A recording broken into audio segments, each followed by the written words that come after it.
I think I'm supposed to greet people happy Barcelona week because after Barca beat those people yesterday 5-1, and they're like Barca is back today.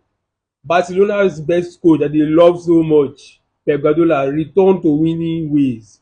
And guess what?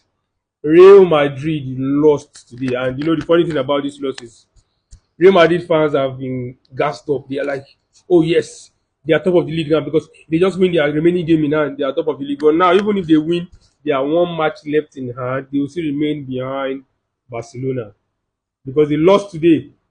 And today's loss is obviously going to be on Mbappe's head.